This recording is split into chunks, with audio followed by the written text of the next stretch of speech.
My name is Eleanor Hayes. I am 78 years old, and for most of my life I believed my only son, Michael, was the one person who would protect me when the world turned cold. I was wrong.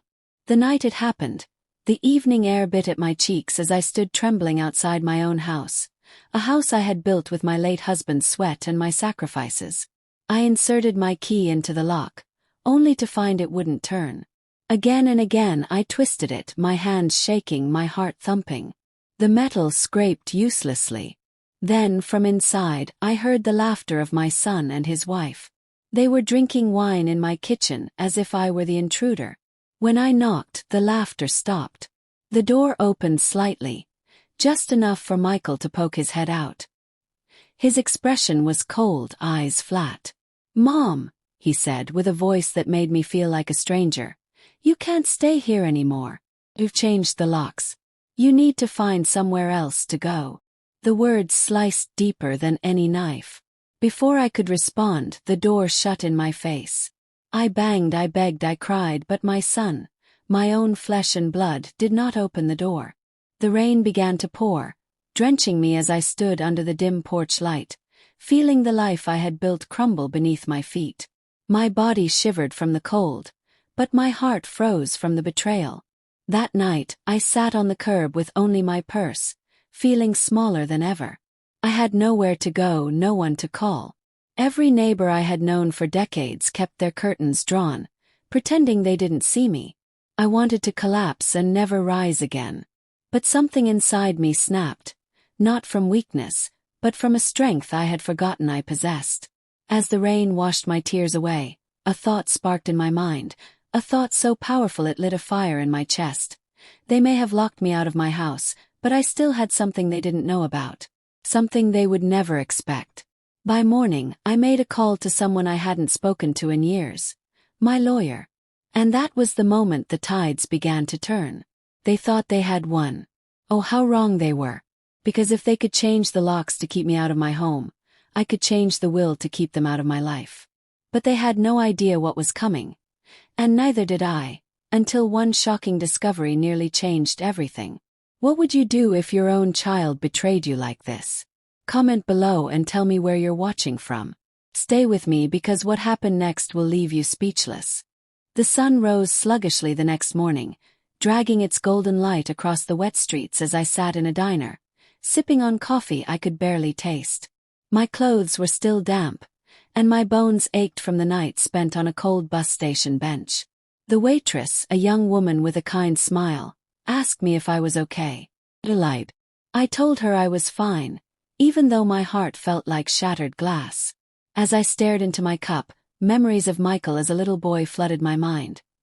His first steps, his first words, the way he used to wrap his small arms around my neck and tell me I was the best mom in the world. I raised him alone after his father, my dear John, passed away from cancer. I worked double shifts, cleaned houses, and even sold my wedding ring just to afford his college tuition. Every sacrifice I made for him. How did we end up here? The question tore through me like a storm. How could my son, the boy I loved more than life itself, look me in the eyes and shut me out? I knew why. Or at least I thought I did. His wife, Vanessa, had been pushing me out of their lives for years. She never liked me, she thought I was old-fashioned and too opinionated. When John died, she started whispering in Michael's ear about how the house should be modernized and restructured. I had always suspected she was after my property, but I never imagined Michael would choose her over me. While I sat there lost in thought, I overheard two men at the next table talking about real estate. One said, "The market's booming, if you've got property, you're sitting on gold."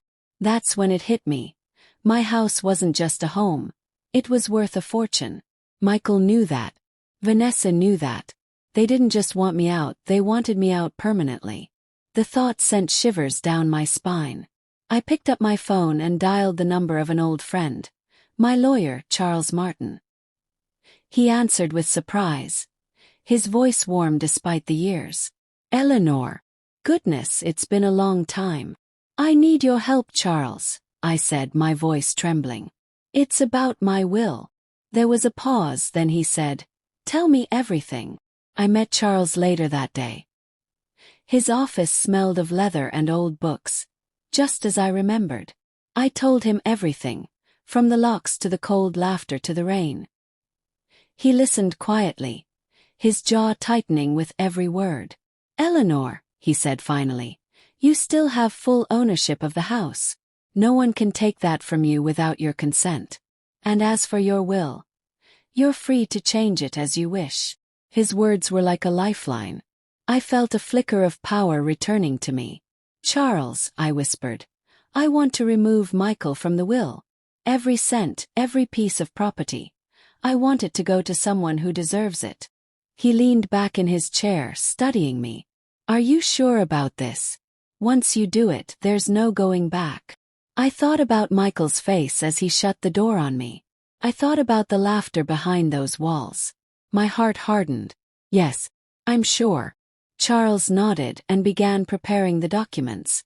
As he worked, he said, "Do you have anyone in mind to inherit your estate?" I hesitated. I didn't. But then I remembered the young waitress at the diner who had shown me kindness when my own son didn't. Maybe there were still good people in the world. People who deserved a chance. Over the next few days, I stayed at a small motel, gathering my strength. I started visiting the house from a distance, watching how Michael and Vanessa paraded around like they owned it. They even had the nerve to throw a party on the lawn, my lawn, where Vanessa bragged to her friends about her house. I was furious, but I stayed quiet. Let them have their moment. They had no idea the ground they stood on was slipping from under their feet. Meanwhile, Charles and I finalized the paperwork. I left everything, not to Michael, not to Vanessa, but to a charity for single mothers, a cause close to my heart. The house, my savings, my investments, all of it would go to them. But just when I thought I had taken control, something unexpected happened. One night, I saw Michael sneaking out of the house with a folder. I followed him at a distance, my heart pounding. He went to a law office, the same one where Vanessa's cousin worked. My stomach dropped. Were they planning something? The next day, Charles called me with alarming news. "Eleanor, I just got a notification. Michael filed a claim to gain power of attorney over your assets." My blood ran cold. He wasn't just trying to keep me out of the house. He was trying to take everything. But what he didn't know was that I had already taken the first step to outsmart him. And soon I would make my next move, one that would shatter his plans completely. Because I wasn't just going to protect myself. I was going to teach my son a lesson he would never forget. You won't believe what happened when I confronted him the next time we crossed paths. Stay with me for the next chapter because things are about to explode. What would you do if your own child tried to steal everything you worked for? Tell me in the comments and let me know where you're watching from. The next time I saw Michael was at the grocery store. I had gone there early in the morning, wearing an old scarf over my head to avoid attracting attention. I was picking out a loaf of bread when I heard his voice behind me. That familiar voice, the same one that used to call me Mommy when he scraped his knee, now filled me with dread. He was laughing with Vanessa, pushing a cart loaded with wine and expensive snacks. They were living the high life in my house, spending money they didn't earn. My heart pounded, but I stayed still, watching them from behind the shelf. Then I heard Vanessa say something that froze me to the bone. "Once the papers go through, we'll have control over everything. She's old, she won't fight back." Michael chuckled. "By the time she figures it out, it'll be too late." My hands tightened around the bread until it nearly tore. They thought I wouldn't fight. They thought I was weak. They had no idea who they were dealing with. I walked toward them slowly, deliberately. Vanessa's smile faltered when she saw me. Michael's face drained of color. "Mom," he said, his voice shaky. I looked him straight in the eyes. "Don't call me that. Not after what you did." People in the aisle stopped to watch. Vanessa pulled Michael's arm, whispering, "Let's go." But I stepped in front of their cart. "You locked me out of my own house. You think you can steal what's mine. You're going to regret this." The tension was thick, and for a moment, Michael looked like the little boy I used to protect. But then his jaw clenched and he said, You should have moved on, Mom. The house is ours now. Accept it. I walked away before my anger consumed me. As I left the store, I overheard Vanessa's cruel laughter. She's pathetic, she said. My eyes burned with tears, but my heart hardened even more. They thought they had the upper hand. They were wrong. That evening I met with Charles again. We worked late into the night, preparing documents to counter Michael's claim. Charles assured me, "As long as you're alive, Eleanor, they have no right to touch your assets. But we have to stay ahead of them. If they forge anything or try to prove you incompetent, it could get messy." Those words lingered in my mind. Prove me incompetent. That's what they were planning. They wanted to make me look crazy or unable to make decisions so they could seize control. I realized this wasn't just about my house anymore. It was a battle for my dignity, my very identity. To strengthen my case, I underwent a full medical evaluation, proving I was of sound mind. I even recorded a video message stating my intentions for my estate, a message that would stand in court if anything happened to me. Meanwhile, I started documenting everything. Photos of my house from the outside, receipts showing I was paying property taxes, even witness statements from neighbors who saw Michael locking me out. Each piece was a brick in the wall I was building against them. But then came the night everything escalated. I had returned to the house to leave a letter in the mailbox, demanding they vacate the property. As I slipped the envelope in, the front door swung open. Vanessa stood there, smirking. "Well, if it isn't the homeless queen," she sneered. Before I could reply, Michael appeared behind her. "Why are you here? We told you to stay away." I stared at my son. "This isn't over, Michael. You've taken enough from me." He stepped closer, his face inches from mine. "Leave, or you'll regret it." That was when I saw something in his eyes. Desperation. He wasn't as confident as he pretended to be. They were scared. But they should be. I walked away, my heart racing. That night I called Charles.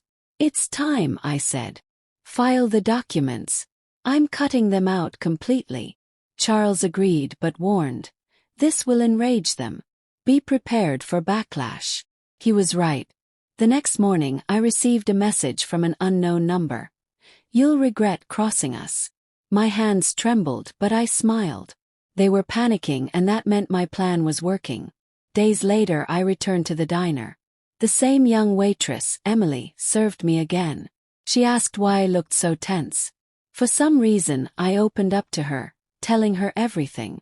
She listened, eyes wide, and said, "Ma'am, you're stronger than you know. Don't let them win." Her words stayed with me. In that moment, I decided Emily would be one of the beneficiaries in my revised will. She had shown me more kindness than my own son.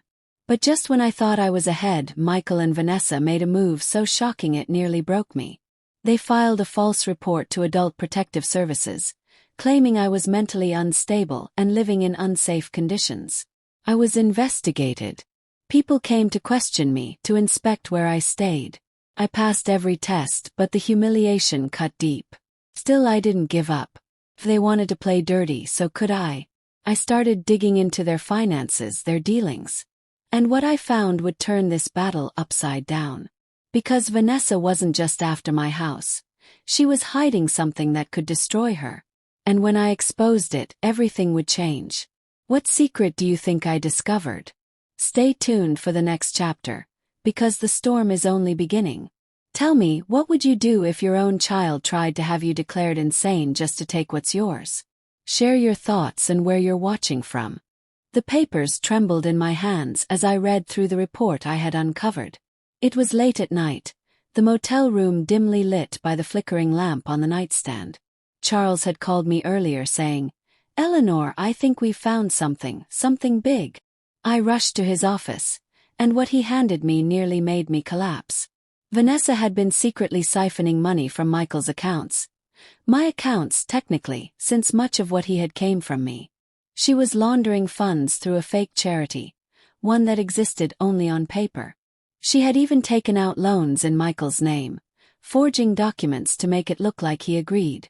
The woman wasn't just manipulative. She was a criminal. My heart ached, not only because of the betrayal but because I knew Michael had no idea. Or at least I hoped he didn't. Still, a part of me feared he was in on it. The next morning I met Charles again. "We need to use this," I said firmly. "She's not just a gold digger, she's committing fraud." Charles nodded. "We'll file it if necessary, but we need to be strategic. If we reveal this too soon, they might destroy the evidence." He was right. I had to move like a shadow, gathering every piece of proof before striking. Meanwhile, I continued my quiet visits to the house. One evening I parked across the street, watching from the darkness. The lights inside were bright, and laughter spilled from the windows. They were hosting another party. I could see Vanessa, dressed in a sparkling gown, toasting with their guests, bragging loudly about her new life. As I watched, my phone buzzed. It was a text from an unknown number. "You won't win, old woman. Stay away." I tightened my grip on the phone. They were scared, and when people are scared they make mistakes. The next day, I disguised myself with a hat and glasses, visiting the fake charity Vanessa had listed as her organization. The address led me to an abandoned building. I took photos, documented everything, and sent the evidence to Charles. "This is it," I told him. "This is the nail in their coffin." But things took a darker turn that night. I returned to the motel to find my room ransacked. Clothes were thrown everywhere, drawers pulled out, my documents missing. Panic surged through me as I searched every corner. Thankfully, the most important papers, the new will and the evidence against Vanessa, were hidden in a secure deposit box at the bank. Whoever broke in had found nothing, but the message was clear. They were trying to scare me. Instead of fear, I felt a burning rage. They wanted war. They had it. The following week, I attended a court hearing for the power of attorney claim Michael had filed. I walked into the courtroom with my head held high, documents in hand, and Charles by my side. Michael and Vanessa sat on the other side, smirking like they had already won. When it was my turn to speak, I stood up and said loudly, "Your Honor, my son claims I am incompetent. But I have proof here that not only am I fully capable of managing my affairs, but his wife is involved in criminal activity." Gasps filled the room as I handed over the evidence. Vanessa's face went pale. Michael looked at her, confused, whispering harshly. The judge studied the documents, then glanced at them with suspicion. The hearing was postponed pending investigation, but I had already planted the seeds of their downfall. After court, Michael approached me outside. "Mom," he said, his voice low and desperate. "What are you doing? Why are you doing this?" I looked at him, my eyes full of pain. "You locked me out of my home, Michael. You let her poison you against me. You betrayed me. Why are you doing this?" He said nothing. Vanessa pulled him away, glaring at me with hatred. That night I couldn't sleep. I thought about everything. My sacrifices, my love for Michael, and the monster he had become under Vanessa's influence. I wanted to believe there was still a piece of my son in there, a piece that remembered who I was to him. But as days passed and the investigation deepened, I realized he was willing to sink with her rather than stand with me. Then came the moment that shook me to my core. I was walking back to the motel one evening when a car sped past me, screeching to a halt. Vanessa stepped out, her face twisted with anger. "You think you can ruin me, old woman," she spat. "You think you can take him away from me?" Before I could respond, she shoved me hard. I fell to the ground, my head spinning. "You should have stayed quiet," she hissed. "Next time I won't miss." She drove off, leaving me trembling on the sidewalk. A passerby helped me up, and I reported the attack to the police.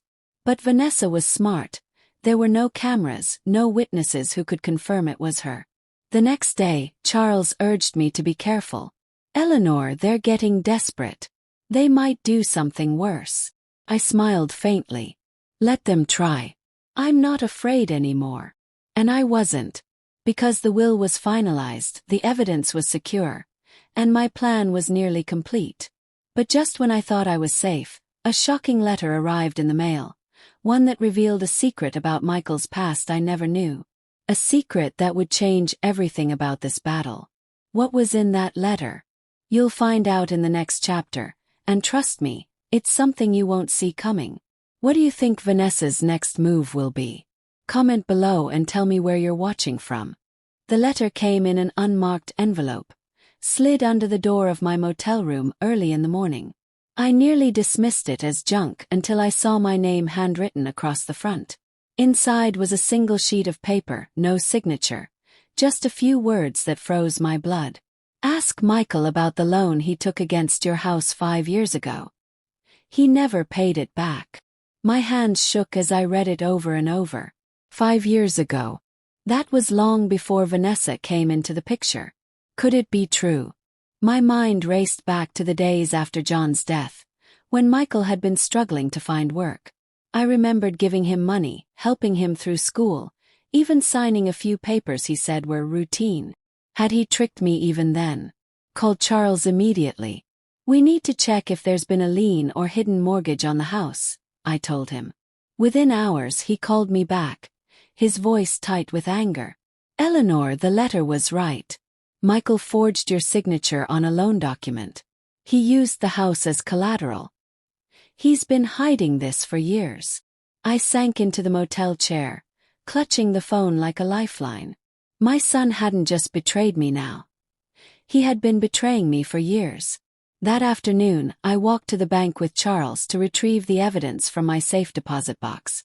I needed to be sure everything was still there. As I left the bank, I saw Michael across the street. He wasn't alone.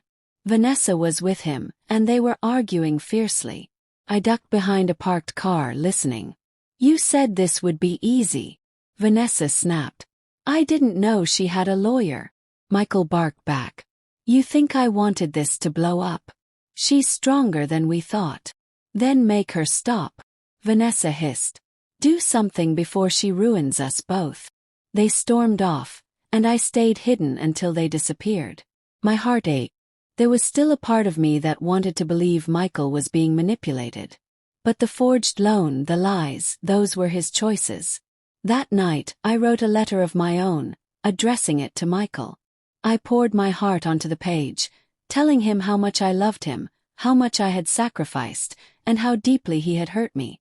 I left it unsigned, just to see if he would even care enough to ask. The next morning I decided to take control completely.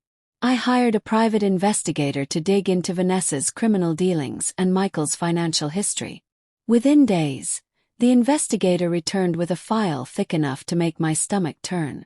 Vanessa had multiple aliases, past fraud charges in another state, and a restraining order filed by a previous victim. Michael, meanwhile, had been secretly funneling money into a hidden account. They were both thieves. I handed all the evidence to Charles. File everything. I want them exposed. Charles hesitated.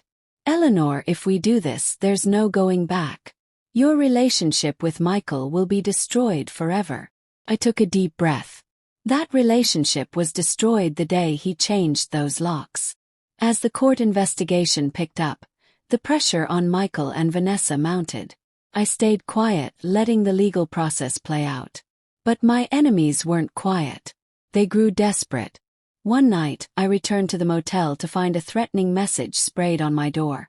Drop the case or else. The police were called, but there were no witnesses.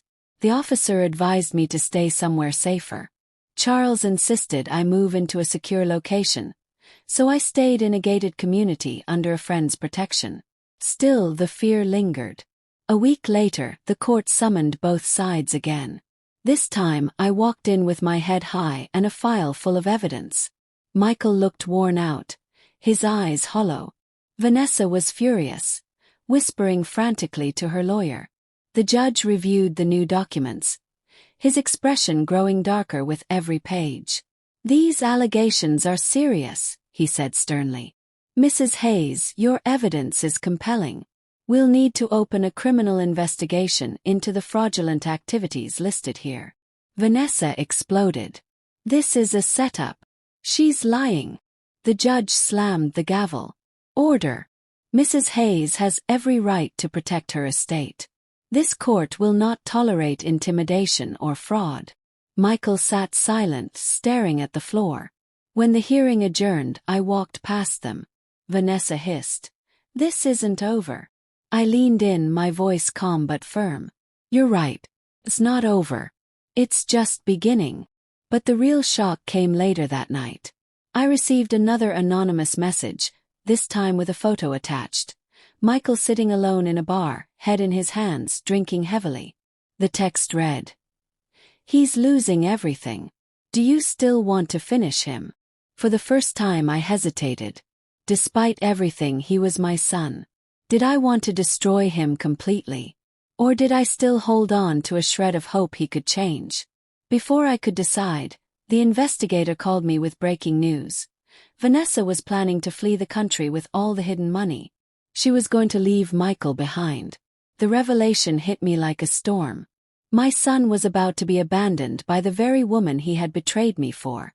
The next morning, I knew I had to make a move, one that would seal both their fates. But this move would require me to face Michael directly, one last time.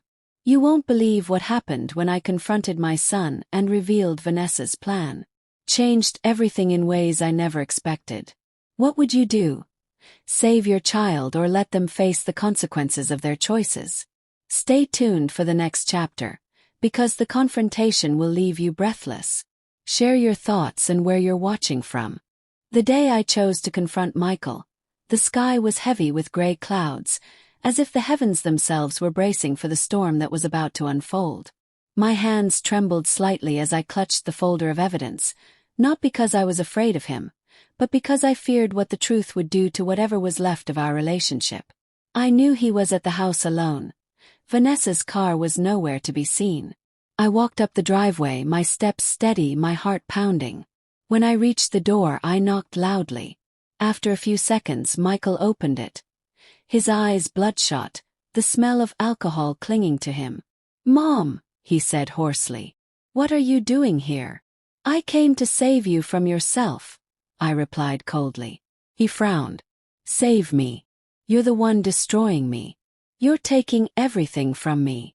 "No, Michael," I said, my voice shaking. "You're destroying yourself. And she's helping you do it." I handed him the folder. "Read it."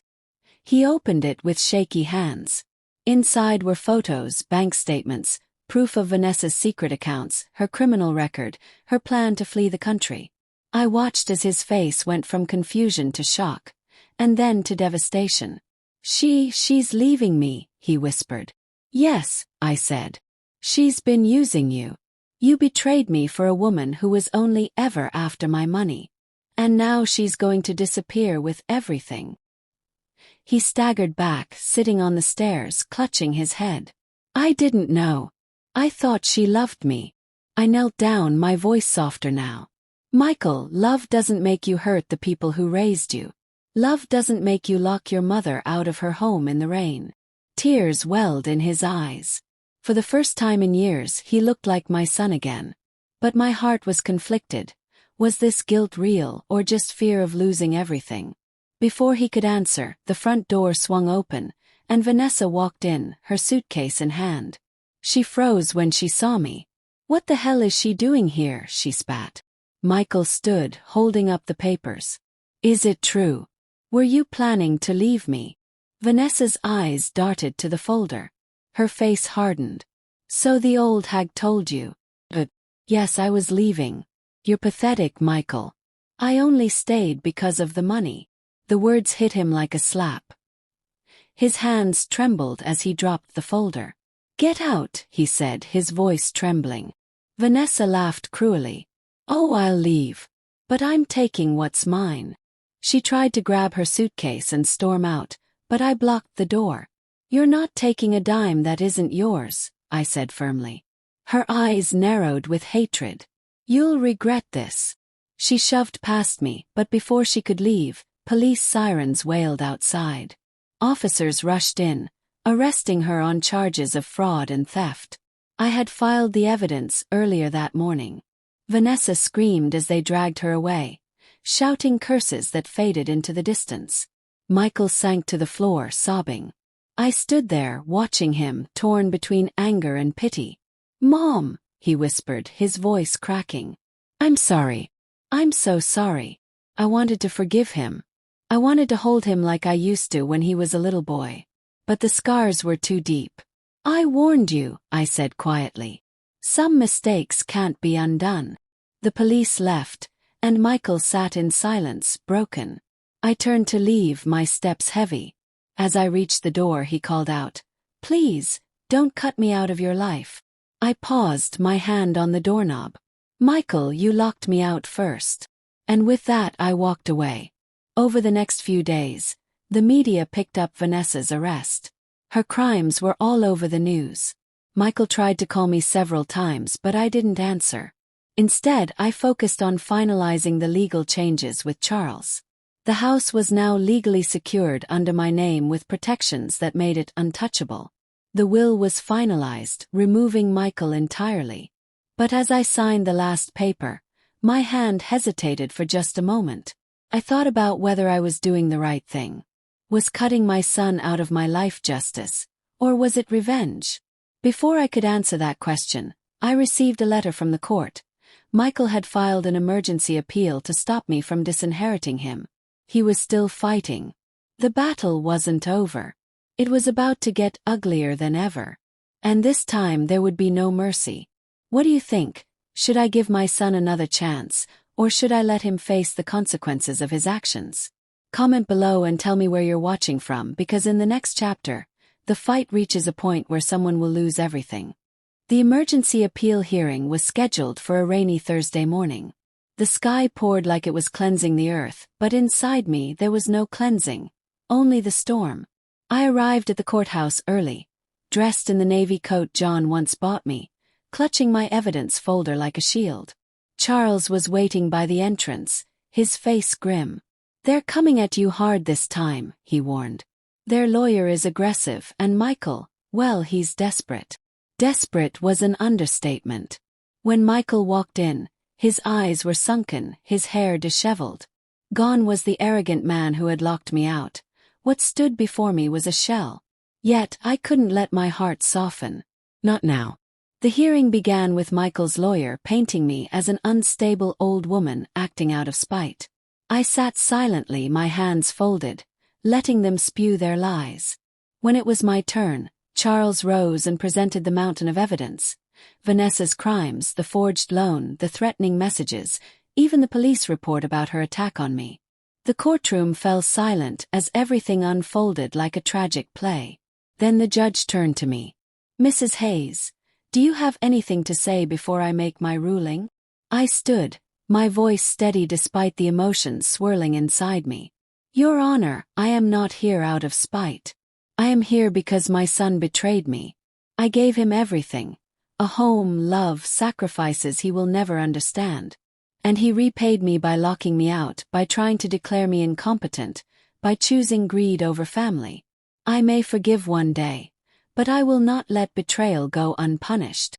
Michael buried his face in his hands, sobbing. "Mom, please. I was wrong. I let her poison me. I was scared of losing everything and I lost myself. Don't take this from me. Don't take you from me." For a moment my heart wavered. The courtroom waited in silence. But then I remembered the cold rain, the locked door, and the way he watched me beg without opening it. My voice hardened. "Michael, you already took me out of your life when you turned that key against me." The judge banged the gavel. "The court rules in favor of Mrs. Hayes. The will stands. The assets remain under her sole control. This court recognizes her mental competency and her right to disinherit anyone she chooses." Michael collapsed in his seat, defeated. The ruling was final. But the fight was far from over. That night, as I returned to the gated house where I had been staying, I found a note taped to the gate. "You think you've won, but this isn't over." My heart pounded. Was he threatening me now? Or was it a cry for help? I didn't know anymore. The following days were tense. Michael disappeared, no calls, no texts. Then, a week later, I received a call from the police. My heart sank when I heard the words. "Mrs. Hayes, we found your son unconscious in his car.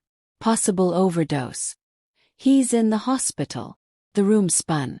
Despite everything, despite the hurt and betrayal, he was still my son. I rushed to the hospital, my hands trembling. When I arrived, I saw him lying there, pale and weak, tubes in his arms. He opened his eyes slowly and whispered, "Mom, I'm sorry." Tears streamed down my face. "Michael, why? Why did you do this to yourself?" "I lost everything," he murmured. "I lost you. I didn't know how to go on." I held his hand, torn between love and anger. "You're still alive. That means you still have a chance to make things right." He wept silently, and for the first time in a long time, I saw the boy I once knew, the boy who needed his mother. The next few days were a blur of hospital visits and sleepless nights. Michael slowly recovered, but our relationship remained fragile. He promised to change, to rebuild himself, to earn back my trust. I wanted to believe him, but scars like these don't heal overnight. While he was recovering, the private investigator called me with another shocking update. Vanessa had cut a deal with the authorities. She was willing to testify against Michael in exchange for a lighter sentence, claiming he was fully aware of their schemes. The betrayal deepened. The storm wasn't over. It was only growing stronger. When Michael was discharged from the hospital, I confronted him with the investigators' findings. He swore he didn't know about Vanessa's full plans, but doubt gnawed at me. Was he lying again? The tension boiled over one night when I found him trying to access my accounts online. My heart shattered all over again. "After everything, Michael?" I screamed. He froze, guilt written all over his face. I wasn't going to take anything. I wanted to see if you really cut me out. "That's all you care about," I said through tears. "The money." "No, Mom, I care about you," he insisted, but his voice lacked conviction. I walked away from him, my heart breaking. The final step had to be taken. The next morning, I went to the bank with Charles and transferred ownership of all my assets into a trust that Michael could never touch. The charity and the few kind souls who had supported me, like Emily the waitress, would inherit everything. That evening I handed Michael a letter. "Read this when I'm gone," I said. He looked at me with pleading eyes. "Mom, don't do this." "I already have," I replied. But before I could leave, Michael grabbed my arm and said words that chilled me to my core. "If you cut me out completely, I have nothing left to lose. And if I have nothing, neither will you." His threat hung in the air like a blade. For the first time, I wondered if my own son might turn violent. The night that followed was the longest of my life. I locked every door, every window, and waited in silence, knowing the next move could decide everything. In the next chapter, Michael makes a move so shocking it forces me to choose between my life and my legacy. What would you do if your child threatened you after all this? Would you still give them a chance or protect yourself no matter the cost?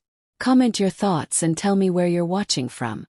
The house was silent that night, but my heart wasn't. It pounded so loudly that every creak of the floorboards made me flinch. I barely slept, clutching the phone under my pillow. Michael's last words haunted me. "If I have nothing, neither will you." At dawn, I brewed a pot of coffee, my eyes heavy but my mind sharp. I double-checked all the locks and alarms. Every shadow outside the window made me tense. Charles had warned me to call the police if I felt unsafe. But what was I supposed to say? My son might hurt me. How do you report your own child? Around noon there was a knock at the door. My stomach twisted. Slowly I approached, peering through the peephole. It was Michael. His eyes were hollow, his clothes wrinkled, his hands shoved deep into his pockets. "Mom, open the door," he called, his voice low and raspy. I hesitated. "Please, I just want to talk," he added. Against my better judgment, I opened the door. But only a crack. "What do you want, Michael?" I asked, my voice trembling. He stepped closer, his expression unreadable. "I'm not here to hurt you. Swear. I need you to listen to me." I slowly opened the door, keeping my distance. "I'm listening." He stepped inside, looking around as if seeing the place for the first time. "I know what I said was wrong. I was angry. I wasn't thinking. I don't want your money. I don't want the house. I just want you to forgive me." My eyes welled with tears. "Michael, forgiveness doesn't erase what you've done." He sank onto the couch, burying his face in his hands. "I hate myself for what I did to you. Vanessa twisted me. I thought I was doing what was best for us, but I was just being a fool. I locked you out, Mom. I left you in the rain. I'll never forgive myself for that." For the first time in a long while, I saw the boy I raised, the one who used to bring me flowers from the yard and tell me I was his hero. My chest tightened. "Do you mean that, Michael?" I asked softly. He looked up, tears streaming down his face. "Yes. I'll do whatever it takes to make this right." Before I could answer, my phone buzzed. It was the private investigator. I stepped into the other room to take the call. "Mrs. Hayes," he said urgently, "you need to know something. Michael emptied one of his hidden accounts last night. He withdrew a large sum in cash. I don't know what he's planning, but it's not good." My blood ran cold. I turned back to the living room, and Michael was gone. The front door stood wide open, swinging gently in the breeze. My heart dropped. Where did he go? I ran outside, scanning the street. No sign of him. Panic set in as I realized I had just let him slip away, and he was carrying something dangerous with him.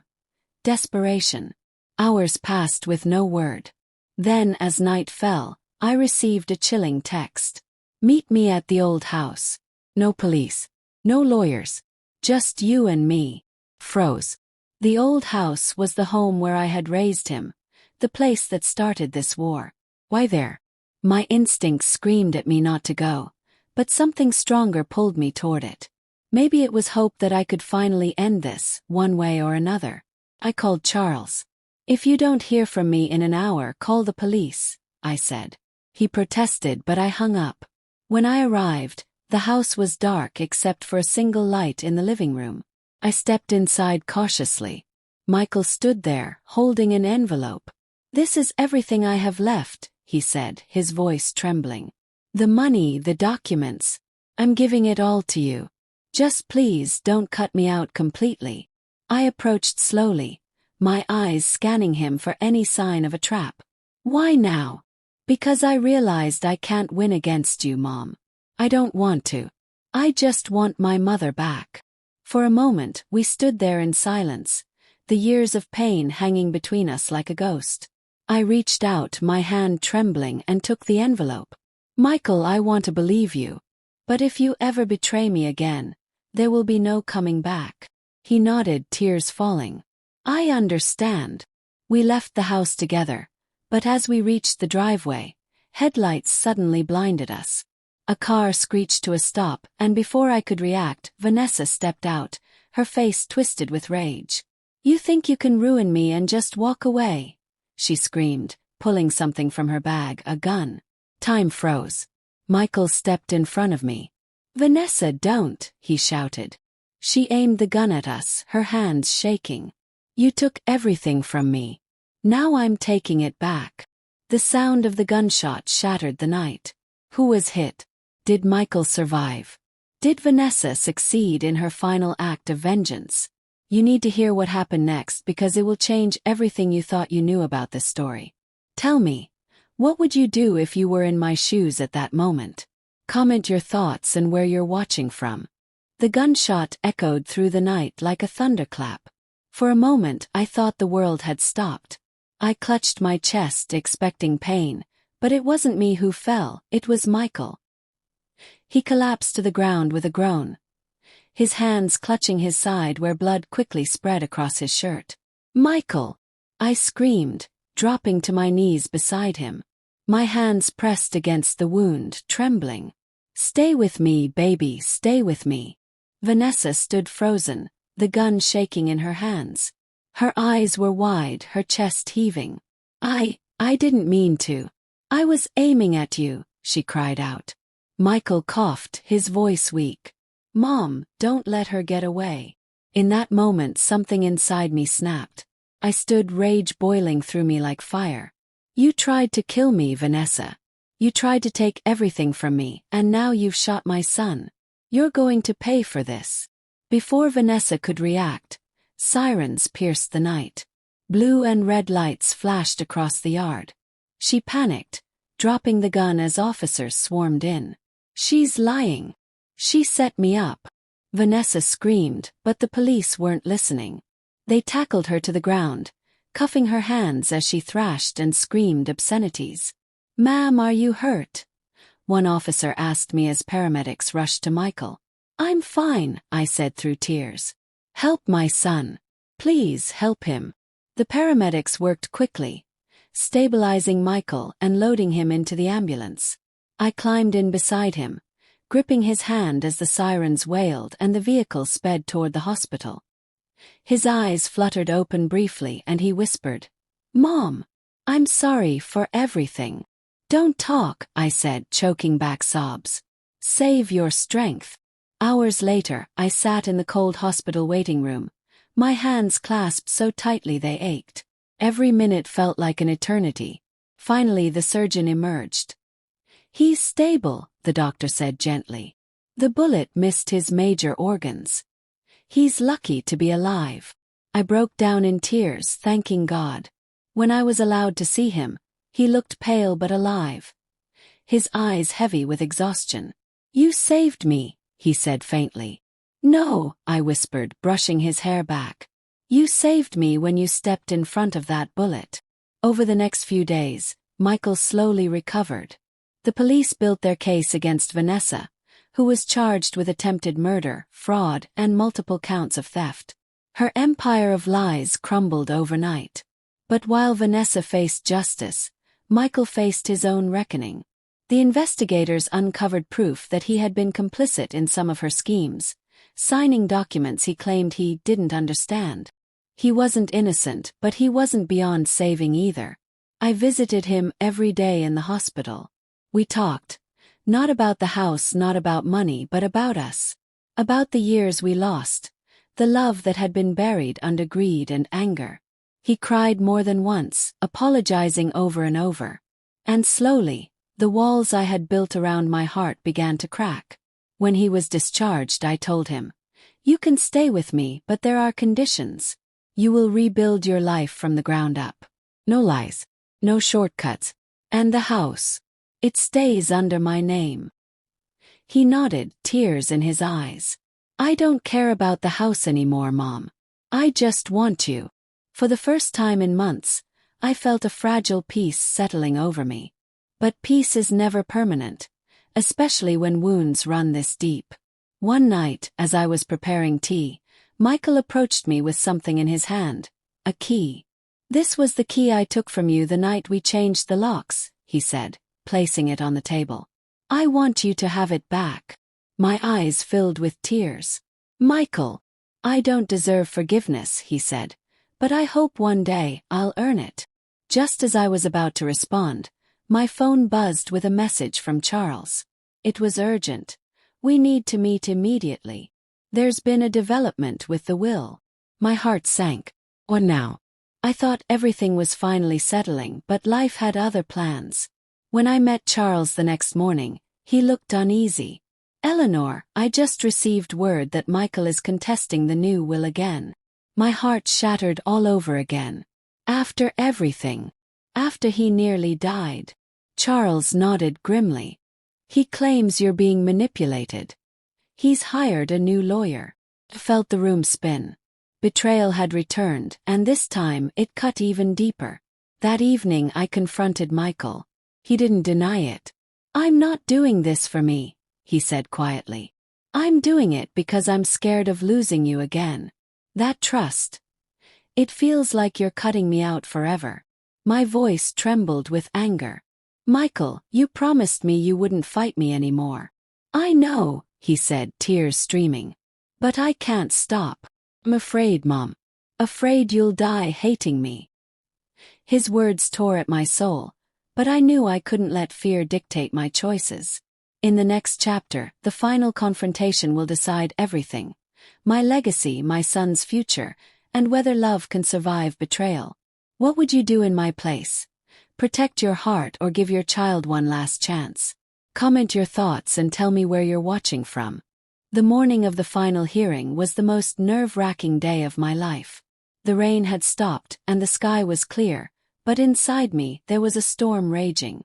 This was it, the moment that would decide whether Michael remained a part of my life or if I would close that chapter forever. I arrived at the courthouse early, dressed in the same navy coat John once said made me look strong. Charles stood beside me, his voice calm but firm. Eleanor, this is the last step. Whatever happens today, you need to be sure about your decision. Michael entered the courtroom shortly after. He looked different, clean-shaven, sober, almost like the boy I remembered. But his eyes held fear and desperation. He avoided my gaze as he sat down with his new lawyer. The proceedings began. His lawyer argued passionately that I was being influenced by others, that my decisions were irrational, that Michael was the rightful heir. They painted me as a bitter old woman acting out of revenge. I sat silently, my hands steady, letting them speak their lies. Then it was my turn. I rose to my feet, my voice clear and unwavering. Your Honor, I said, I am not here because of revenge. I am here because of love. Love that has been betrayed again and again. I gave my son everything. I gave him my heart, my sacrifices, my home. And he repaid me with lies, with schemes, with cruelty I never thought my own child was capable of. I may forgive one day, but forgiveness doesn't mean foolishness. I will not let him or anyone take from me what I built with my own hands. The courtroom fell silent. Even Michael lowered his head, tears spilling down his face. The judge leaned forward. Mrs. Hayes, is it your final decision to uphold the will as it stands? I took a deep breath, glancing at Michael. In his eyes, I saw a mixture of regret and longing. My heart broke, but my resolve held firm. Yes, Your Honor. It is my final decision. The gavel struck. The ruling was in my favor. My assets would remain untouchable, and the will would stand exactly as I wrote it. Michael was officially disinherited. He stood slowly, his face pale. Mom, he whispered, please don't do this. I walked toward him, tears streaming down my cheeks. Michael, you left me the night you changed those locks. You made your choice. And today I made mine. He collapsed into a chair, sobbing. I turned away, my steps heavy but firm. Outside the courthouse, the sun was shining, but it felt cold. Weeks passed. I continued living quietly, supporting the charity I had chosen, spending time with Emily, and surrounding myself with people who valued me. Michael tried to call a few times, but I didn't answer. I needed space to heal. Then, one afternoon, as I watered my flowers, I saw Michael standing at the gate. He wasn't there to demand or fight. He was there with a small bouquet of daisies, the same flowers he used to pick for me as a child. I know I lost the inheritance, he said softly, but I hope I haven't lost you completely. I hesitated, my heart torn. Michael, it will take time for me to trust you again. I'll wait, he said, tears in his eyes. I'll wait as long as it takes. For the first time in a long while, I let him through the gate. Not into my house, not into my finances, but into my heart, just a little. The house remained mine. The will stayed unchanged. And Michael had to start from nothing, learning the value of work, of love, of family the hard way. As for me, I learned the most important lesson of all. Blood may make you related, but loyalty makes you family. Viewers, if this were your story, would you have forgiven your child, or cut them out of your life completely? Let me know in the comments and tell me where you're watching from. And remember, never let anyone, even your own blood, take away your dignity.